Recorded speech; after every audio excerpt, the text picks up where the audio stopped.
ठीक है law students, चलो सेक्शन 23 1A के मिस्ट्री में गोता लगाते हैं और क्यों ये आपके एग्जाम्स के लिए इतना हॉट टॉपिक है। सबसे पहले बेसिक्स।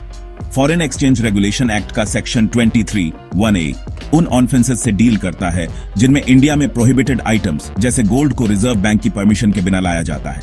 अब इस सेक्शन में क्या खास है? ट्विस्ट ये है, आमतौर पर किसी को पनिश करने के लिए लॉ ये जानना चाहता है कि उनके दिमाग में क्या था। क्या उन्होंने जानबूझकर लॉ तोड़ा? क्या उनका गिल्टी इंटेंट था या मेंस रिया? लेकिन सेक्शन 23 1A अलग है। इसमें नॉइंगली या विलफुली जैसे शब्दों का कोई जिक्र नहीं है। तो क्या इसका मतलब यह है कि कोई भी जो गोल्ड लाता है, चाहे गलती से ही क्यों ना हो, वो गिल्टी है? चलो इसे समझते हैं। सेक्शन 8(1) के तहत इंडिया में गोल्ड लाना या भेजना बैन है जब तक आपके पास स्पेशल परमिशन ना हो।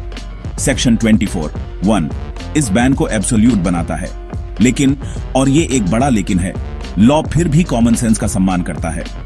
अगर कोई आपकी जानकारी के बिना आपके बैग में गोल्ड डाल देता है, या अगर आपकी फ्लाइट इंडिया में जबरन लैंडिंग करती है और आपका यहां लैंड करने का कोई इरादा नहीं था, तो कोर्ट्स कहते हैं कि आपने लीगल सेंस में इंडिया में गोल्ड नहीं लाया है।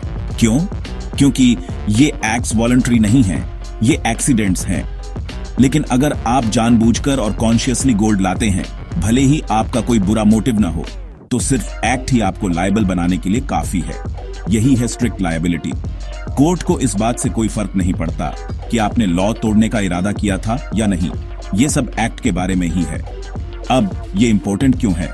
मेजॉरिटी ओपिनियन क्लियर है।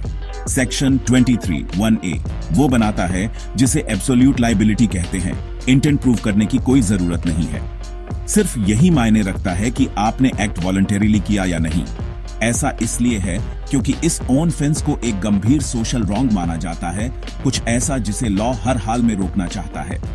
आपके एग्जाम्स के लिए इस बात पर फोकस करें कि सेक्शन 8(1) और सेक्शन 23 1A एक साथ कैसे काम करते हैं, और याद रखें, मेंस रिया आमतौर पर जरूरी होता है, लेकिन यहां नहीं, एक्ट ही काफी है।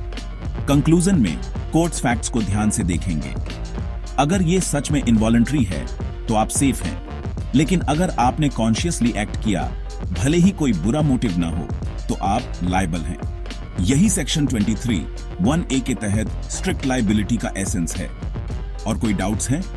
कमेंट्स में डालो और चलो इसे साथ में क्रैक करते हैं।